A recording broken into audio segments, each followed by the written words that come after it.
At my daughter's wedding, my son-in-law ordered me to hand over the keys to my farm, in front of 200 guests.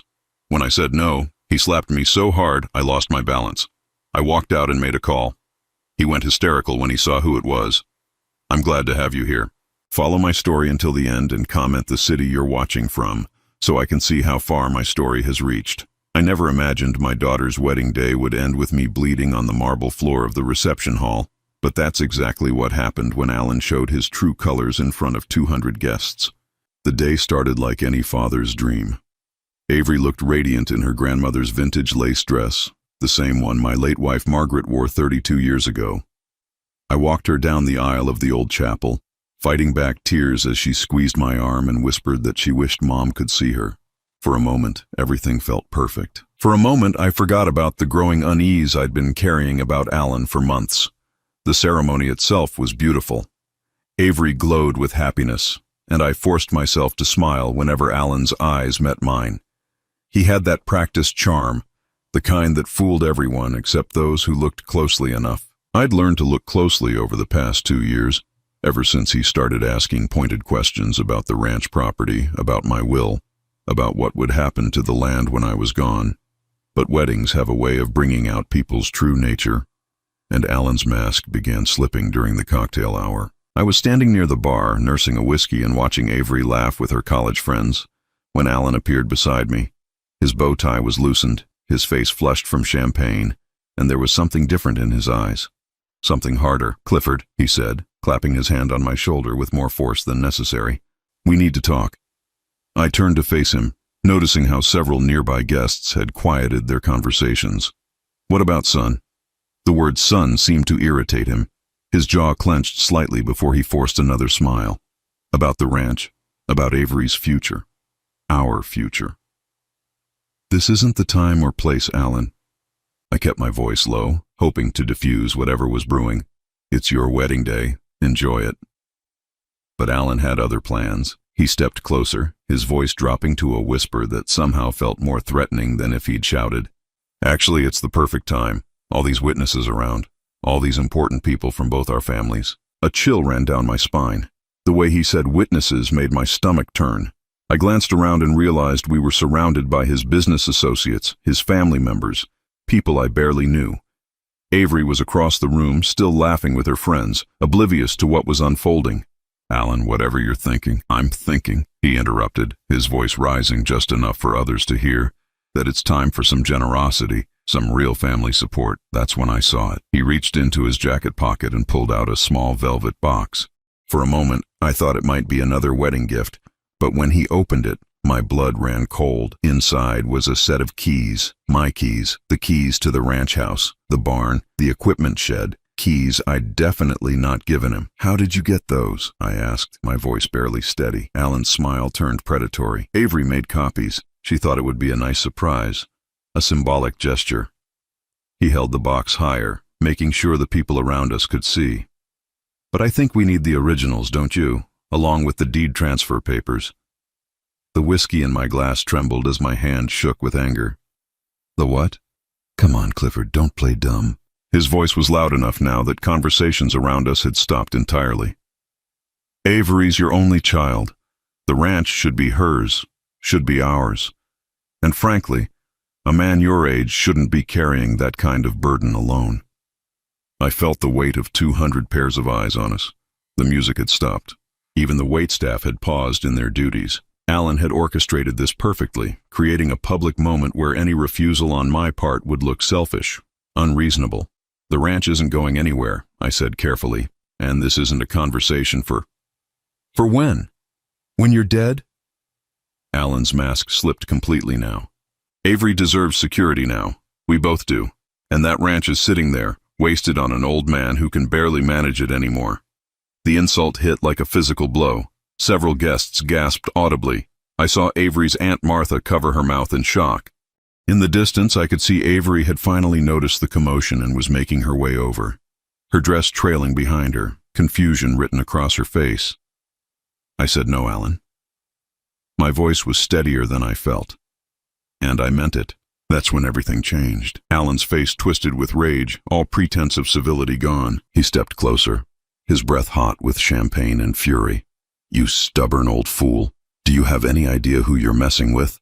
Before I could respond, before I could step back, before anyone could intervene, Alan's hand cracked across my face with a sound that echoed through the silent reception hall like a gunshot.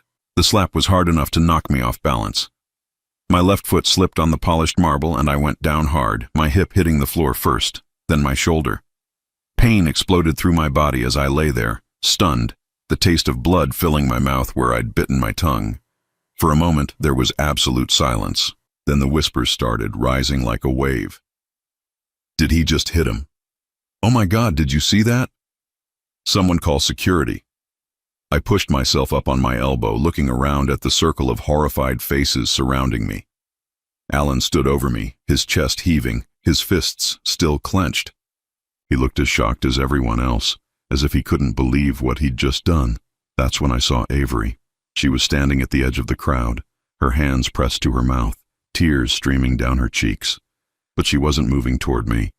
She wasn't rushing to help her father who'd just been assaulted at her wedding. She was staring at Alan with something that looked like fear. I realized in that moment that this wasn't the first time she'd seen this side of him. Slowly, painfully, I got to my feet. My hip screamed in protest, and I could feel a bruise forming on my cheekbone, but I stood tall.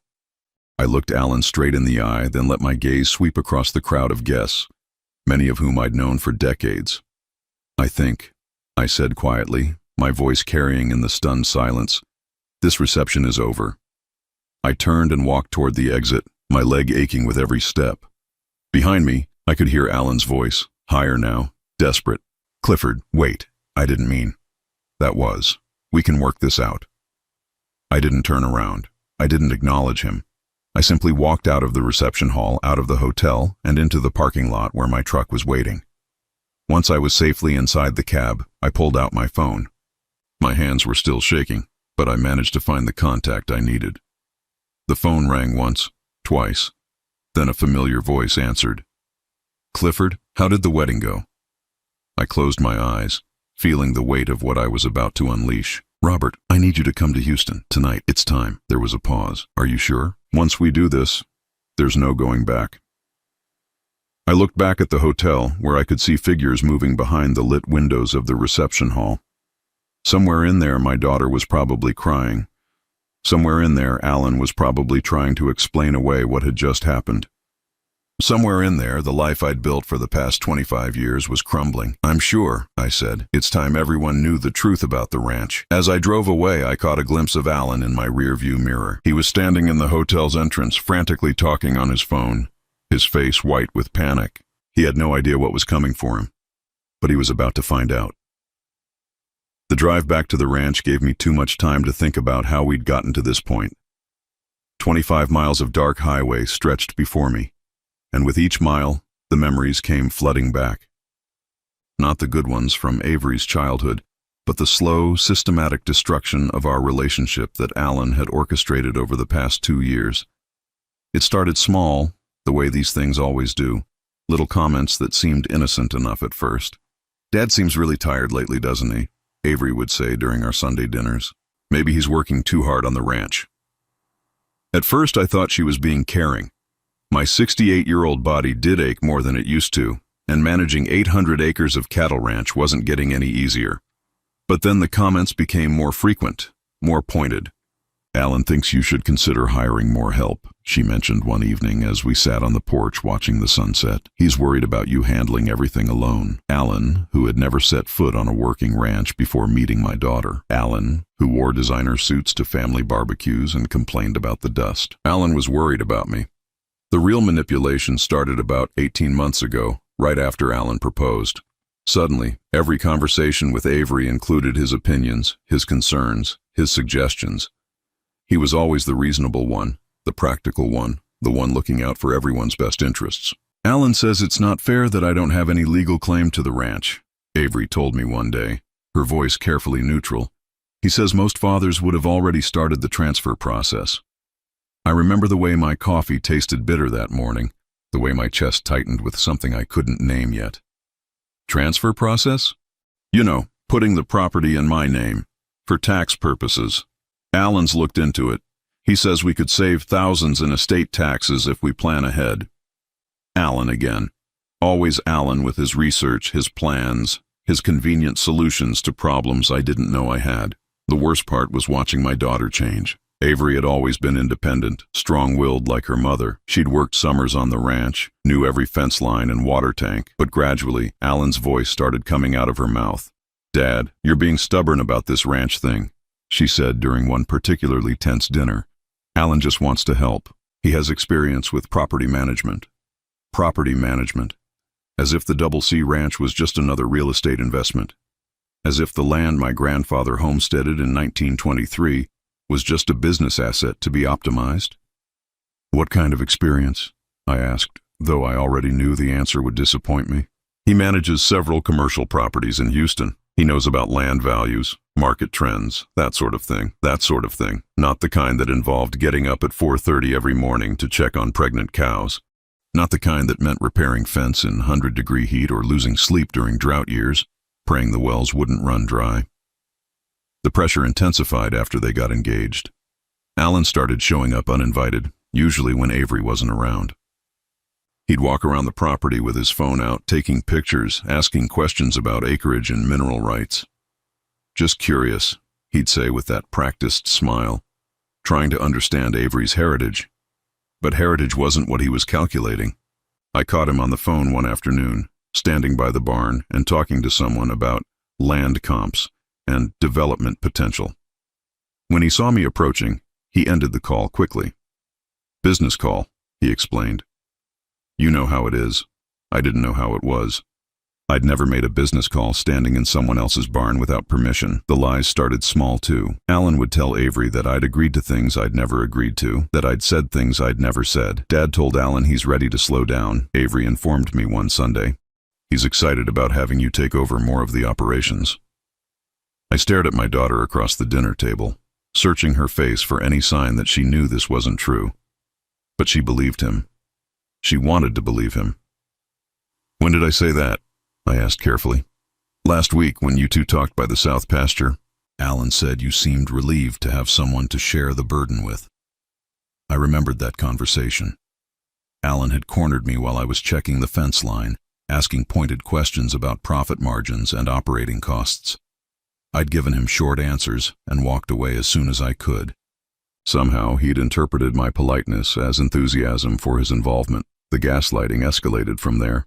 According to Alan, I was always saying things I didn't remember saying, agreeing to things I'd never agreed to. Avery started looking at me with concern, as if I was becoming forgetful, unreliable. "Are you feeling okay, Dad?" she asked one evening after Alan had claimed I'd promised to show him the property survey maps. "You seem a little confused lately." Confused. That's what Alan wanted her to think, that her old father was losing his grip, becoming a burden, maybe even becoming dangerous to himself and others. The truth was, I was more alert than I'd been in years. I started paying attention to every word Alan said, every claim he made, every story he told. I started taking notes, keeping track of his lies.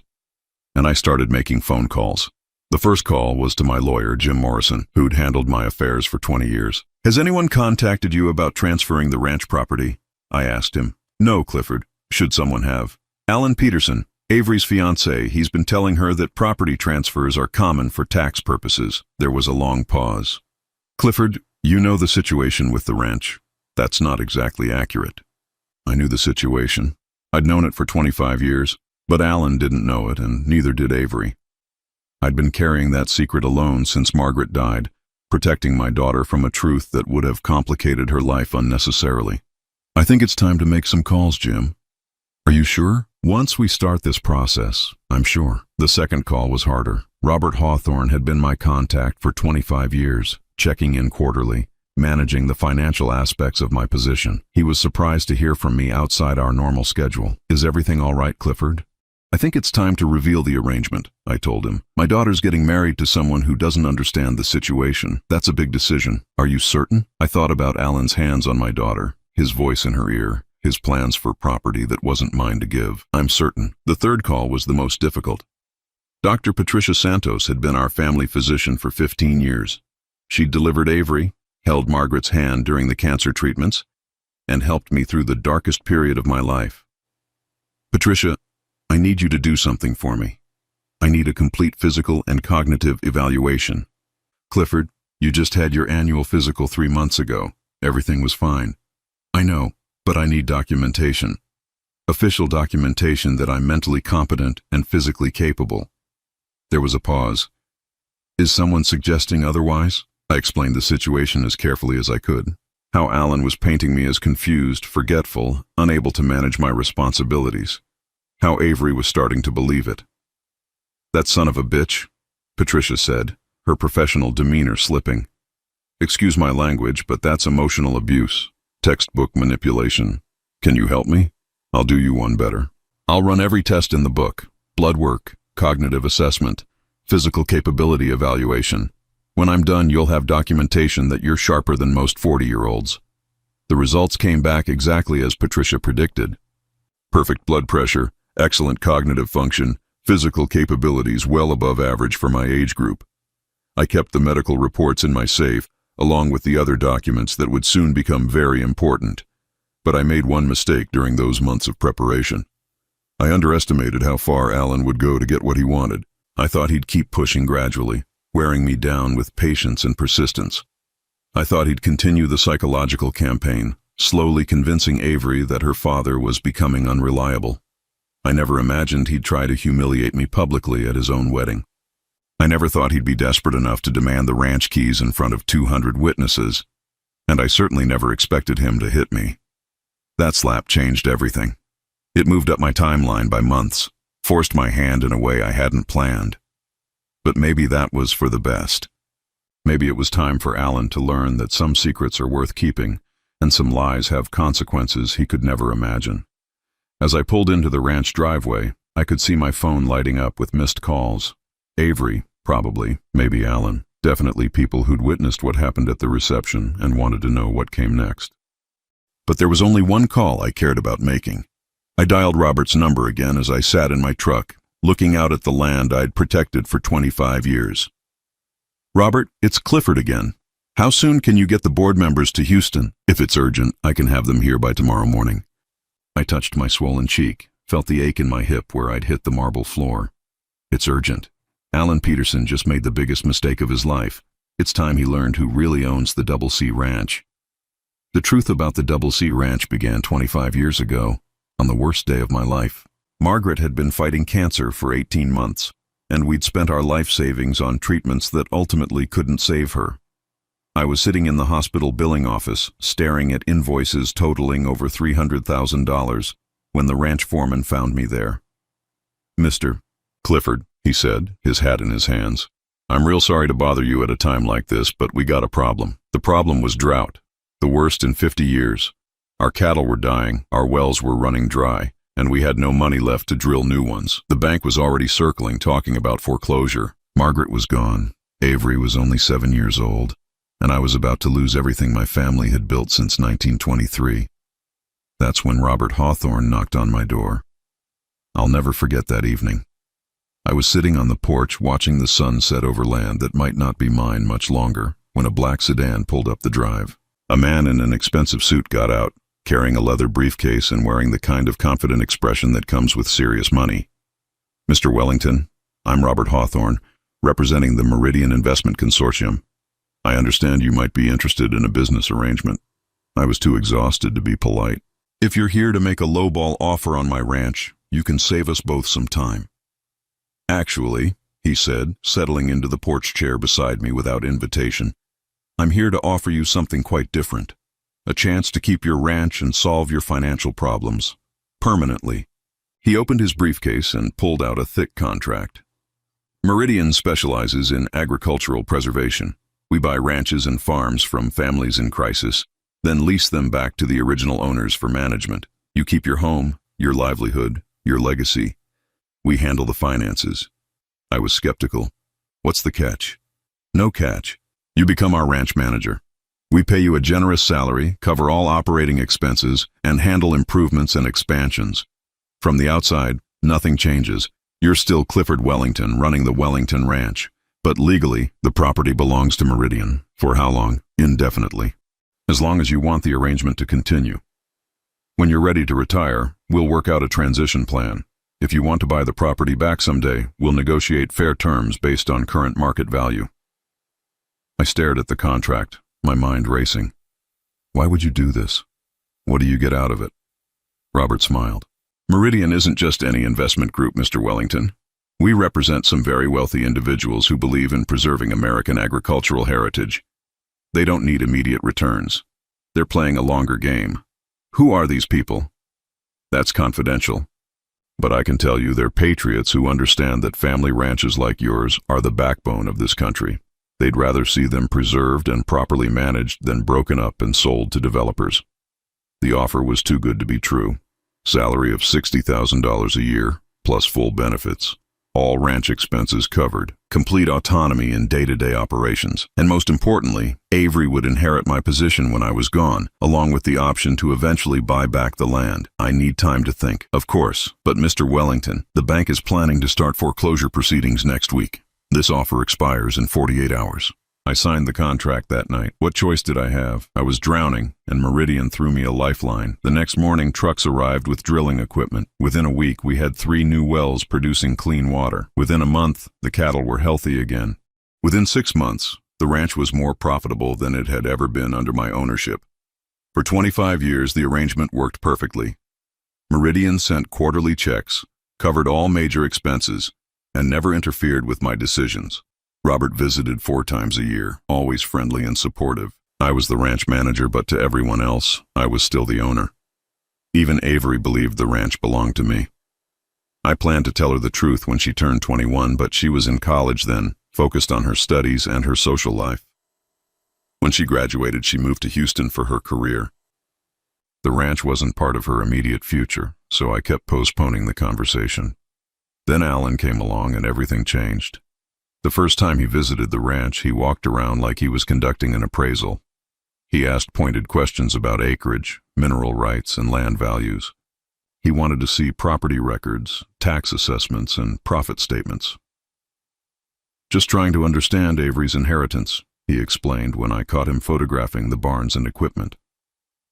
But his questions were too specific, too calculated. He wasn't just curious about Avery's future.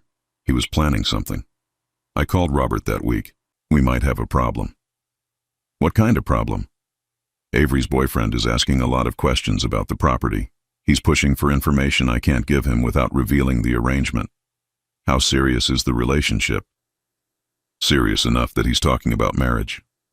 There was a long pause. Clifford, you know the terms of the contract. If anyone outside the family discovers the true ownership structure, Meridian has the right to terminate the arrangement immediately. I knew. I'd read that clause dozens of times over the years. It was Meridian's protection against publicity or legal complications. If word got out that wealthy investors were secretly buying family ranches, it could create political problems they wanted to avoid. What are my options? Tell your daughter the truth. If she's planning to marry this man, she needs to know what she's really inheriting.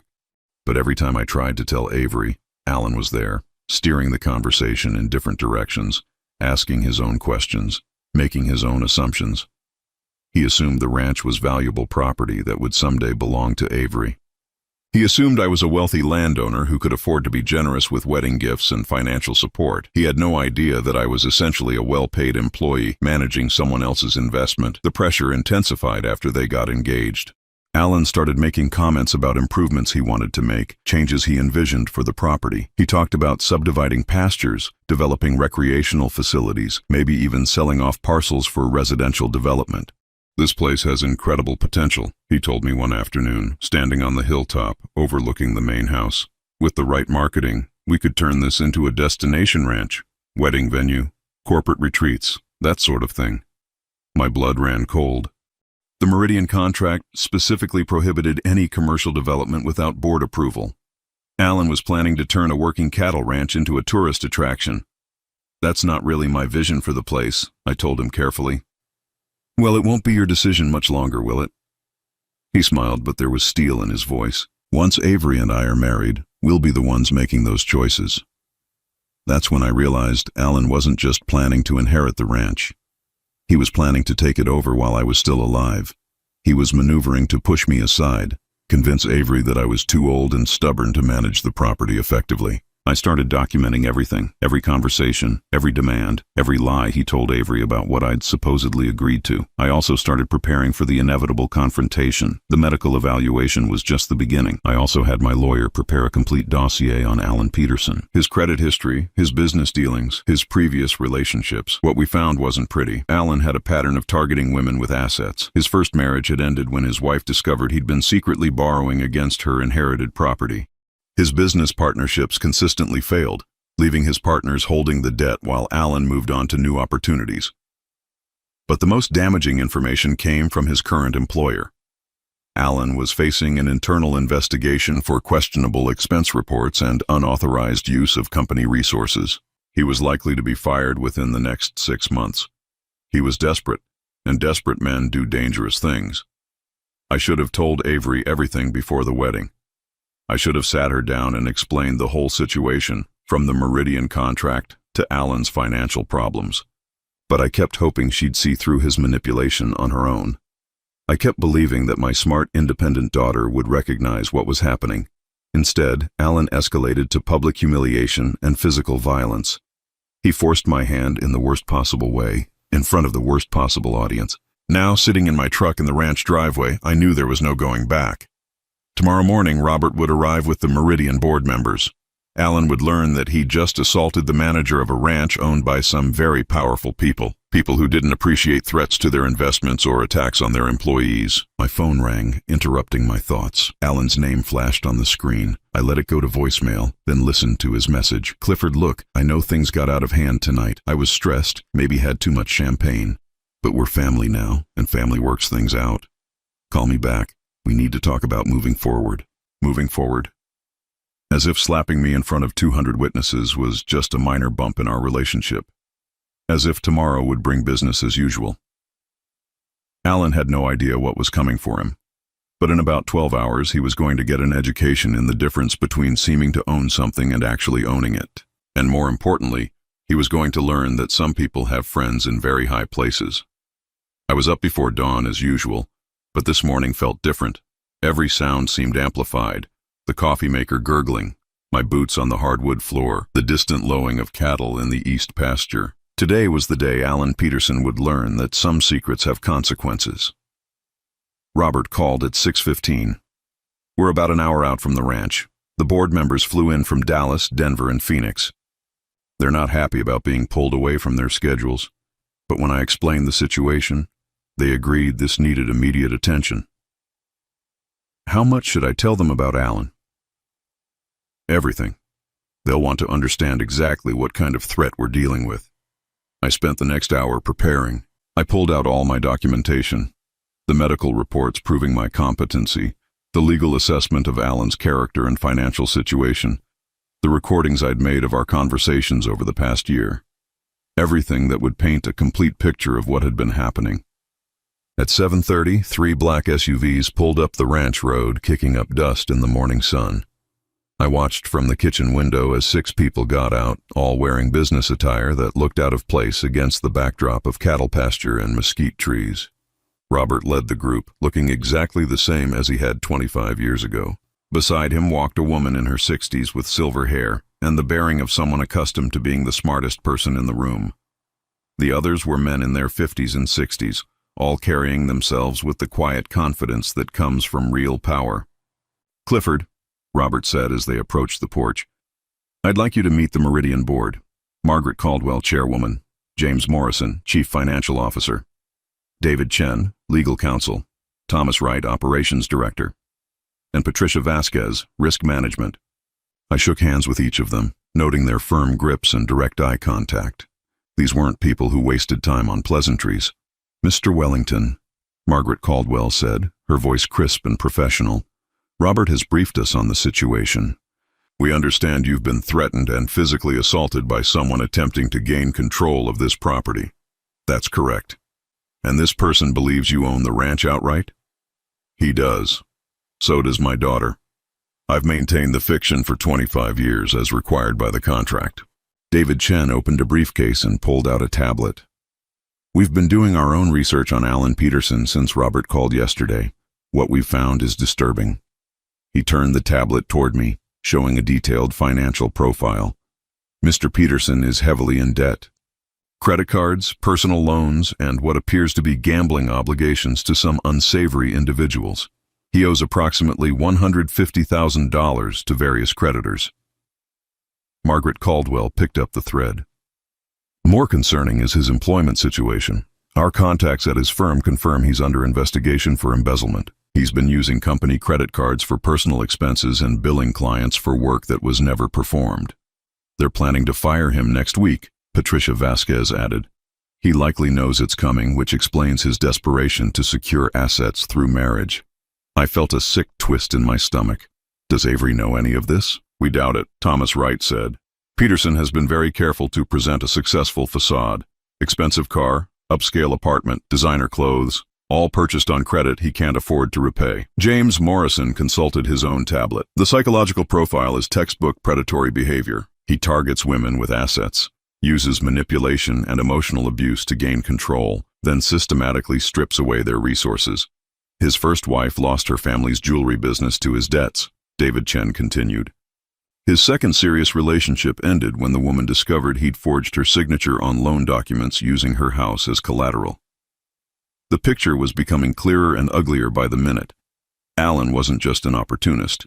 He was a practiced con artist who'd found the perfect mark in my trusting daughter. What's our legal position if he continues to pursue claims on the property? I asked. David Chen smiled coldly. Non-existent. He has no standing whatsoever. The property belongs to Meridian, operated under a management contract with you.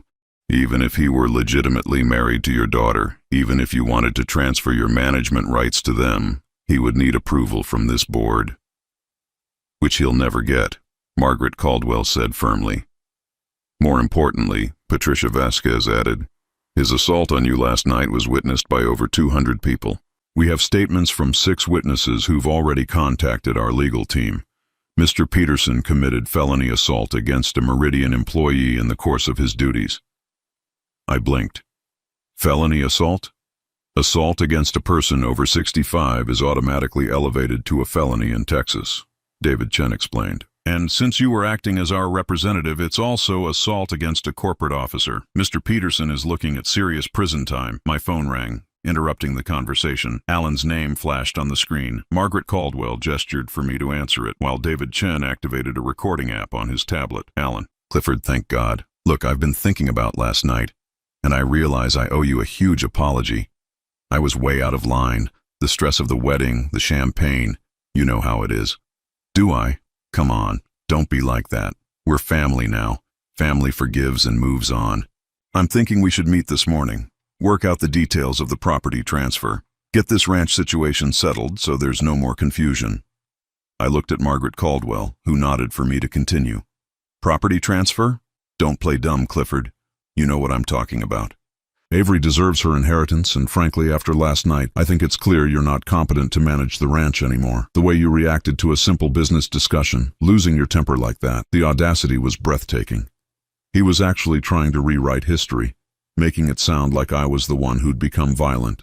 Alan, are you seriously trying to claim that I hit you? I'm trying to be diplomatic about it. Look, we all saw what happened. You got agitated, you took a swing at me, you lost your balance and fell. It was embarrassing for everyone, especially Avery.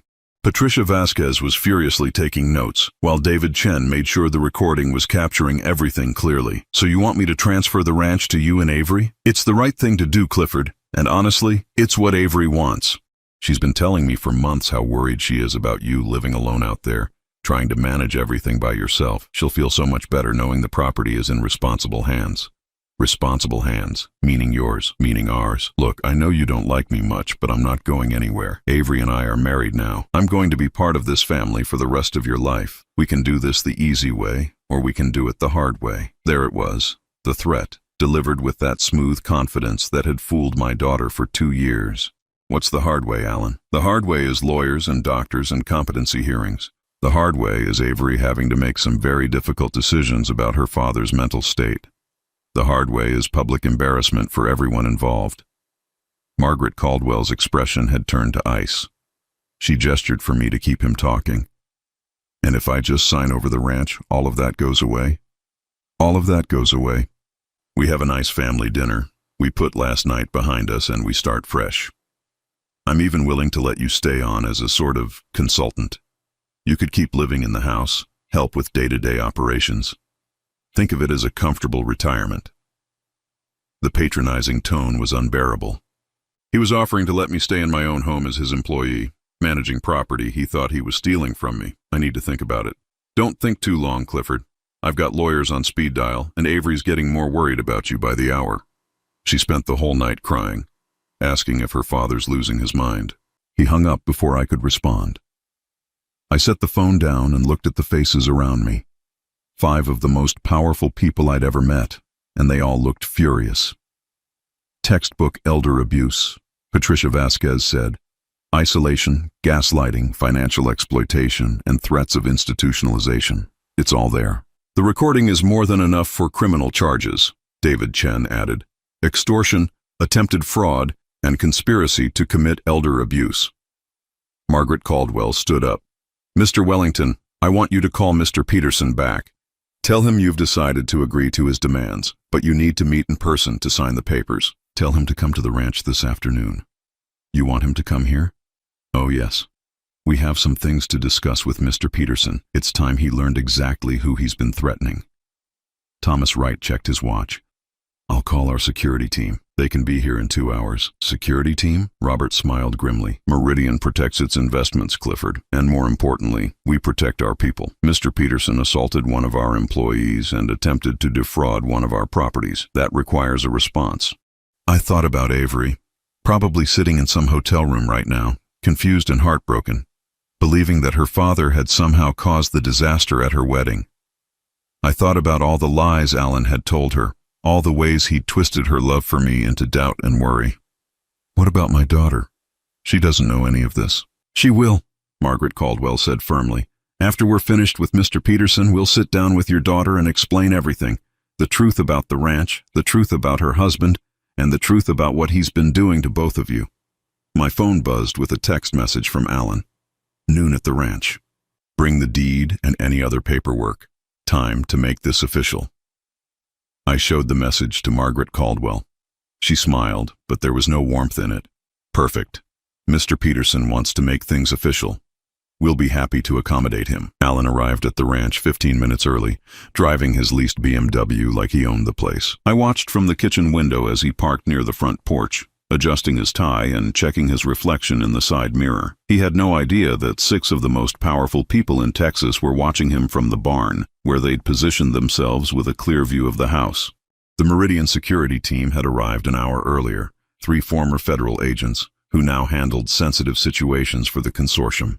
They were stationed around the property, invisible but ready. Margaret Caldwell had been very clear about their instructions. Observe, record, and intervene only if Alan became violent. Remember, she'd told me before taking her position in the barn, let him talk, let him make his demands, give him enough rope to hang himself legally. I opened the front door before Alan could knock. He strode in with that familiar swagger, carrying a leather briefcase and wearing an expression of barely contained triumph. Clifford, he said, not bothering to shake hands.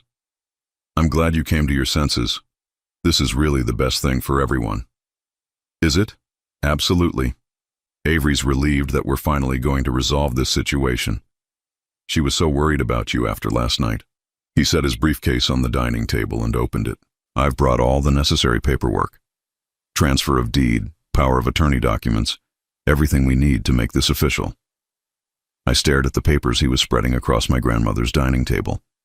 Legal documents he'd obviously prepared in advance, probably weeks ago. This wasn't a spur-of-the-moment decision prompted by stress and champagne. This was a carefully planned operation. You've been preparing for this for a while. Alan looked up, startled by the observation. For a moment, his mask slipped and I saw calculation in his eyes. Then he forced a smile. Well, I am a businessman, Clifford. I believe in being prepared. After Avery and I got engaged, I started thinking about family assets, estate planning, that sort of thing. Just being responsible. Responsible? I sat down across from him, noting the small recording device David Chen had given me, hidden in my shirt pocket. Tell me about responsibility, Alan. Tell me about your responsibilities to your employer. His hand froze over the documents. What? Your job, Alan, the one you're about to lose for embezzlement. The color drained from his face. I don't know what you're talking about. Sure you do. Company credit cards used for personal expenses. Billing clients for work you never performed. Your bosses are planning to fire you next week. They're probably filing criminal charges too. Alan's eyes darted toward the windows as if he was suddenly aware that we might not be alone. Who told you that? Does it matter? What matters is that Avery doesn't know, does she? She doesn't know about the gambling debts either, or the credit card bills, or the fact that you owe some very dangerous people a lot of money. He stood up abruptly, his chair scraping against the hardwood floor. You've been investigating me. I've been protecting my daughter. The same daughter you've been systematically manipulating for 2 years. Manipulating? His voice rose with genuine outrage. I love Avery. Everything I've done has been for her, for our future together. Everything you've done has been for yourself. You saw a lonely woman with a rich father, and you saw an opportunity. Alan's composure cracked completely. Rich father? You think you're rich? This place is mortgaged to the hilt, Clifford. I've seen the financial records. You're barely breaking even on this cattle operation. The only real asset you have is the land itself. There it was. The admission that he'd been researching my finances, planning to liquidate everything I'd worked for. I kept my voice steady. So you want the land? I want security for my wife. Avery deserves better than worrying about whether her aging father can keep this place running. He leaned forward, his tone becoming patronizing again. Look, I know you're proud. I know this ranch means a lot to you, but be realistic. You're 68 years old, you have no help, and this operation is barely profitable. Sell to a developer, invest the money properly, and everyone wins. Everyone wins? You get financial security for your retirement. Avery gets her inheritance while she's young enough to enjoy it, and I get to take care of both of you the way family should. The way family should, coming from a man who just admitted he wanted to sell my grandfather's ranch to developers. What kind of developer are you thinking about? Alan's eyes lit up with excitement. He pulled out his phone and started swiping through photos. I've already had some preliminary conversations. There's a group out of Dallas that specializes in luxury residential communities. They're very interested in this location. He turned the phone toward me, showing architectural renderings of a gated community called Ranch View Estates. 200 houses, a golf course, and a shopping center, all built on what used to be the Double C Ranch. They're offering $4.8 million for the full 800 acres, Alan continued. Can you imagine, Clifford? $4.8 million. You'd never have to worry about money again. I studied the renderings, feeling sick. You've already negotiated a price? Preliminary discussions only. I told them I needed to talk to the family first, but yes, they're very motivated. They want to break ground next spring. And you get a commission on this sale? Alan hesitated just a moment too long. Well, there would be a finder's fee. Standard in these kinds of transactions. How much? 2%, $200,000. He said it quickly, as if the amount didn't matter. But that's not why I'm doing this, Clifford. This is about family. $200,000. More than enough to pay off his gambling debts and credit cards, with plenty left over for a fresh start somewhere else. Probably without Avery, once he'd served his purpose. What does Avery think about turning her childhood home into a subdivision? Avery wants what's best for you. She trusts me to handle the business side of things. Because you've convinced her that I'm incompetent. Alan's mask slipped again, revealing a flash of irritation. Because you are acting incompetent. This ranch is a losing proposition, and you're too stubborn to admit it. How long do you think you can keep this up? Another 5 years? 10? What happens when you have a heart attack out here alone? What happens when you fall off a horse and break your hip? He was working himself into righteous anger now, believing his own justifications. Avery will inherit this place anyway when you die. All I'm doing is making sure she gets something valuable instead of a pile of debt and broken down buildings. Very thoughtful of you. It is thoughtful, and it's realistic. But you can't see past your own pride to do what's right for your daughter. That's when I heard the sound of car doors slamming outside. Alan heard it too and moved to the window. Who's that? He asked, his voice suddenly tense. I joined him at the window. Margaret Caldwell was walking toward the house, flanked by David Chen and Thomas Wright. Behind them came Robert and the other board members. All 6 of them wore expressions that could have frozen water. Those are the people who actually own this ranch, I said quietly. Alan spun around to face me. What are you talking about? I'm talking about the fact that I don't own the Double C Ranch, Alan. I never have. I'm the manager. I work for these people. The briefcase slipped from Alan's hands, spilling legal documents across the floor. That's impossible. 25 years ago, I was facing bankruptcy. These people bought the ranch and hired me to manage it.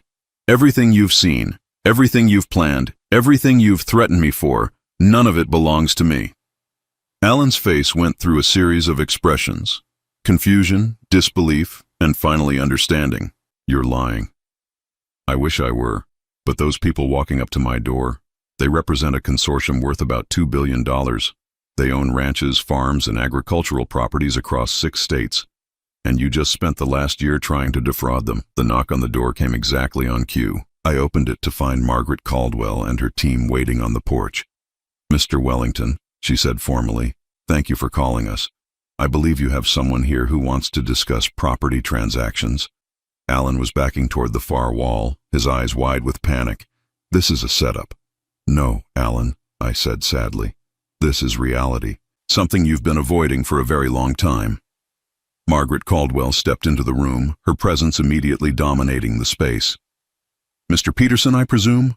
I'm Margaret Caldwell, chairwoman of the Meridian Investment Consortium. I understand you've been making inquiries about our property. Your property? The Double C Ranch.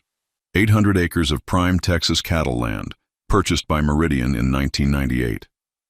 Mr. Wellington here is our ranch manager, and an excellent one. David Chen opened his own briefcase and pulled out a thick folder. We have copies of your conversation this morning, Mr. Peterson. Extortion, attempted fraud, conspiracy to commit elder abuse. Quite an impressive list of felonies. Alan looked frantically around the room, as if searching for an escape route. You can't prove anything. Thomas Wright held up a small digital recorder. Actually, we can. Every word, recorded with Mr. Wellington's full cooperation. We also have witness statements from your wedding reception, Patricia Vasquez added, entering the room with the others. Assault against a senior citizen, in front of 200 witnesses. The district attorney is very interested in pursuing charges. Alan's legs seemed to give out. He slumped into a chair, his head in his hands. This can't be happening. Oh, but it is, Margaret Caldwell said coldly. You see, Mr. Peterson, Meridian protects its investments. And more importantly, we protect our people. Mr. Wellington has served us faithfully for 25 years. When someone threatens him, they threaten us. What do you want? Alan's voice was barely a whisper. We want you to disappear, she said simply. Permanently. From Mr. Wellington's life, from this property, and from Texas if you're smart. David Chen placed a document on the table. This is a restraining order, effective immediately. You are prohibited from contacting Mr. Wellington, his daughter, or anyone associated with this property. Violation will result in immediate arrest. You can't do this. Avery is my wife. Actually, Patricia Vasquez said, checking her tablet, your marriage may not be valid. Our investigation has revealed some interesting facts about your previous relationships. There's evidence suggesting you never properly divorced your first wife. Alan's face went white. That's impossible. Is it? We'll let the authorities sort that out. In the meantime, you have exactly 1 hour to collect your belongings and leave the state. Margaret Caldwell moved closer, her voice dropping to barely above a whisper. Mr. Peterson, you are a small, pathetic man who preys on vulnerable women. You are exactly the kind of predator we've spent 25 years keeping away from properties like this one. She straightened up, her voice returning to normal volume. You will not contact Avery. You will not attempt to claim any property or assets. You will disappear quietly, or we will destroy you completely. Do I make myself clear? Alan nodded frantically, then looked at me with something like pleading in his eyes. Clifford, please. I made mistakes, but I really do love Avery. I met his gaze steadily. If you loved my daughter, you never would have tried to steal her inheritance. You never would have lied to her about me. And you sure as hell never would have hit me at her wedding. The security team appeared in the doorway. 3 large men who somehow made the room feel smaller. Time to go, Mr. Peterson, one of them said politely. Alan gathered his scattered papers with shaking hands, stuffed them back into his briefcase, and walked toward the door. At the threshold, he turned back one last time. This isn't over. Margaret Caldwell smiled, but there was no warmth in it whatsoever. Oh, Mr. Peterson, this is very, very over. The silence after Alan's departure was profound. I stood on my porch watching the dust settle from his BMW as it disappeared down the ranch road, knowing I'd never see him again. The Meridian board members were gathered in my living room, quietly packing up their documents and preparing for what would be the most difficult conversation of my life. Mr. Wellington, Margaret Caldwell said gently, we need to discuss your daughter. Avery, sweet, trusting Avery, who was probably sitting in some hotel room right now, wondering why her wedding had ended in disaster and why her new husband had suddenly vanished. She had no idea that her marriage was likely invalid, that Alan had been planning to steal her inheritance, or that everything she believed about her family was built on a 25-year-old lie. She's going to hate me, I said quietly. Robert shook his head. She's going to be hurt and confused. But she's also going to be relieved once she understands what Alan was really planning. David Chen looked up from his tablet. We've located her. She's at the Four Seasons downtown. Our investigators spoke with the hotel staff. She's been in her room since last night, refusing all calls except from Alan, who stopped calling about an hour ago. Patricia Vasquez added meaningfully. Margaret Caldwell made a decision. We'll go to her together, all of us. She needs to hear the truth from you, but she also needs to understand the larger picture. An hour later, we were sitting in the hotel's private conference room. Avery arrived looking exhausted and confused, still wearing yesterday's wedding dress, her eyes red from crying. When she saw me with 6 strangers in business suits, her confusion deepened. Dad, what's going on? Where's Alan? He was supposed to meet me here hours ago, but he's not answering his phone. I guided her to a chair, my heart breaking at the trust still visible in her eyes. Honey, we need to talk. There are some things you need to know. Is this about last night? About what happened at the reception? She looked around the room nervously. Dad, I know Alan shouldn't have. I know he lost his temper. But you were being so difficult about the ranch, and he's been under a lot of pressure. Avery. My voice was firmer than I intended. Alan hit me. He assaulted me in front of 200 people because I wouldn't give him something that was never mine to give. Never yours to give? Dad, what are you talking about? Margaret Caldwell leaned forward. Ms. Peterson. Wellington. Avery corrected automatically. I kept my name. Ms. Wellington, I'm Margaret Caldwell. I represent the Meridian Investment Consortium. We own the Double C Ranch. The words hung in the air like a physical presence. Avery blinked several times, as if she hadn't heard correctly. You own. But that's impossible. The ranch has been in our family for generations. It was in your family, Robert explained gently, until 25 years ago, when your father was facing bankruptcy after your mother's medical bills. Meridian purchased the property and hired your father as ranch manager. I watched my daughter's face as the implications hit her. Ranch manager? I'm an employee, honey. A well-paid, well-treated employee, but an employee nonetheless. I've never owned the land. I never had the right to transfer it to you or anyone else. Avery's breathing became shallow. But you always talked about it being my inheritance. You always said the ranch would be mine someday. And it could be, Margaret Caldwell said. Meridian has always been willing to sell the property back to the Wellington family, if and when they were in a position to purchase it. How much would that cost? David Chen consulted his tablet. Current market value is approximately $4.2 million. The number hit Avery like a physical blow. She slumped back in her chair, staring at nothing. 4.2 million, Alan said. Alan thought he was marrying into wealth, Thomas Wright said bluntly. He spent 2 years planning to steal what he believed was your inheritance. Patricia Vasquez opened her briefcase and pulled out a thick folder. Ms. Wellington, we need you to understand exactly who you married. Alan Peterson is a con artist with a pattern of targeting women with assets. For the next 30 minutes, they laid out everything. Alan's debts, his employment problems, his history of financial fraud. They showed her the recordings of his phone calls, the evidence of his manipulation, the proof that he'd been planning to sell the ranch to developers. But the worst revelation came last. There's also evidence suggesting that your marriage may not be legally valid, David Chen said carefully. Alan appears to have never properly divorced his first wife. Avery made a sound like a wounded animal. He's married to someone else? Was married. The first wife has been missing for 3 years. There's an ongoing investigation. My daughter doubled over as if she'd been punched in the stomach. I reached for her, but she pulled away. Don't, she whispered. Just don't. We sat in silence for several minutes. I could hear traffic outside, the distant sound of the city continuing its daily business while my daughter's world fell apart in a hotel conference room. Finally, she looked up at me with eyes full of pain. Did you know? About Alan, I mean. Did you know what he was doing? I suspected. I tried to investigate, but I couldn't prove anything until recently. Why didn't you tell me? It was the question I'd been dreading. Because I hoped you'd see through him on your own. Because I didn't want to be the father who destroyed his daughter's happiness based on suspicions. And because you were afraid I wouldn't believe you, she said quietly. I nodded.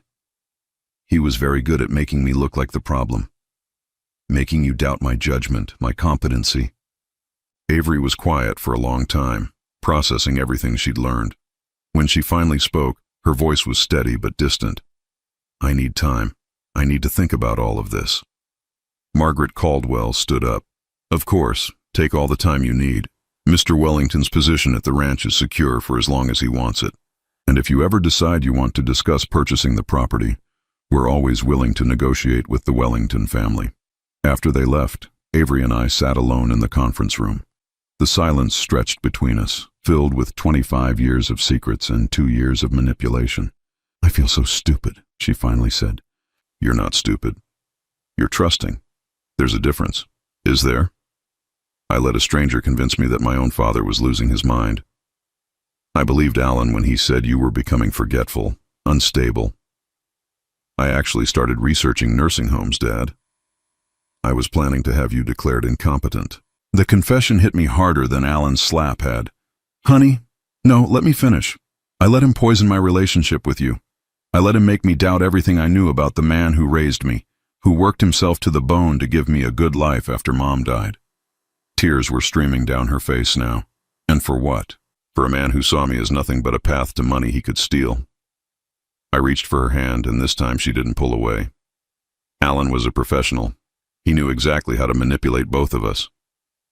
But I should have known better. I should have trusted you. We sat holding hands while she cried, both of us grieving for different things.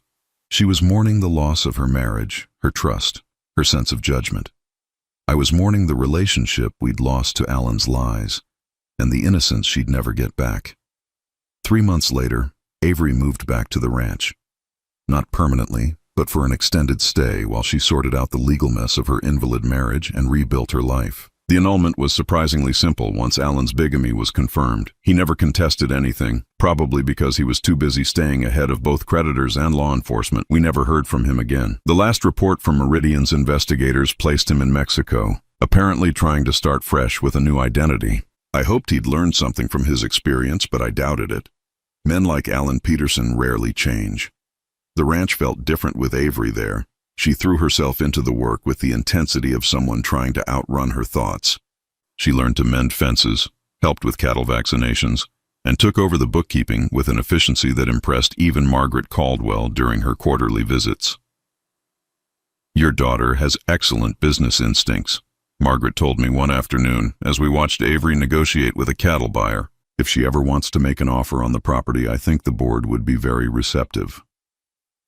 But money wasn't the issue anymore. Avery's trust fund from her mother's life insurance combined with her own savings and earning potential would be enough for a down payment. The real question was whether she wanted to tie herself to this place, to this life, after everything that had happened. The answer came on a quiet Sunday evening in December. We were sitting on the porch, watching the sunset paint the sky in shades of orange and pink when she finally brought it up. I want to buy the ranch, she said simply. Are you sure? You don't have to feel obligated. I'm not doing it out of obligation. I'm doing it because this is home, because this is where Mom and I picked wildflowers every spring, because this is where you taught me to ride, because this is where I learned what real love looks like. She paused, then continued more quietly. Alan made me forget who I was, where I came from. He made me ashamed of this place, embarrassed by our simple life. But there's nothing simple about what you've built here, Dad. There's nothing embarrassing about honest work and taking care of the land. 6 months later, the transfer was complete. Avery Wellington became the official owner of the Double C Ranch, with a mortgage she could comfortably afford, and a father who stayed on as ranch manager, though now he answered to her instead of Meridian. Margaret Caldwell attended the closing ceremony, bringing champagne and an unexpected gift. 25 years ago, Meridian bought this ranch to preserve it, she said, raising her glass. Today, we're selling it back to the family that loves it most. It's exactly the outcome we hoped for when we first met your father. As I watched Avery sign the papers that made her a landowner, I felt a peace I hadn't experienced since Margaret died. My daughter was home, she was safe, and she was in control of her own destiny. Alan Peterson was a bad memory that was fading more each day. That evening, as we walked the fence line together, checking for damage from the recent storms, Avery asked the question I'd been expecting. Do you ever regret it? Keeping the truth about Meridian from me for so long? I considered the question carefully. I regret that it made you vulnerable to Alan's manipulation. I regret that it complicated your relationship with the ranch, but I don't regret protecting you from financial worries when you were young. And I don't regret working with people who cared more about preserving this land than making a quick profit. She nodded, then surprised me with her next comment. I've been thinking about Mom lately, about what she would say about all this. What do you think she'd say? Avery smiled, the first genuinely happy expression I'd seen from her in months. I think she'd say that families protect each other no matter what, and that home isn't about who owns the deed. It's about who belongs here. As we walked back toward the house, I realized that Alan Peterson had given us an unexpected gift. By trying to destroy our family, he'd forced us to rebuild it on a foundation of truth instead of secrets. We were stronger now, more honest with each other, more appreciative of what we had. The ranch lights were warm and welcoming as we approached the house. Somewhere in the distance, cattle were settling in for the night. The land stretched out around us, familiar and comforting, ours again in the way that mattered most. I was finally free from the weight of secrets, and my daughter was finally free from the influence of a man who'd never deserved her trust. It wasn't the ending either of us had planned, but it was the ending we needed. Sometimes the best revenge is simply outlasting those who try to destroy you. Sometimes the greatest victory is finding peace with the truth, no matter how complicated that truth might be. Now I'm curious about you who listened to my story. What would you do if you were in my place? Have you ever been through something similar? Comment below, and meanwhile, I'm leaving on the final screen 2 other stories that are channel favorites, and they will definitely surprise you. Thank you for watching until here.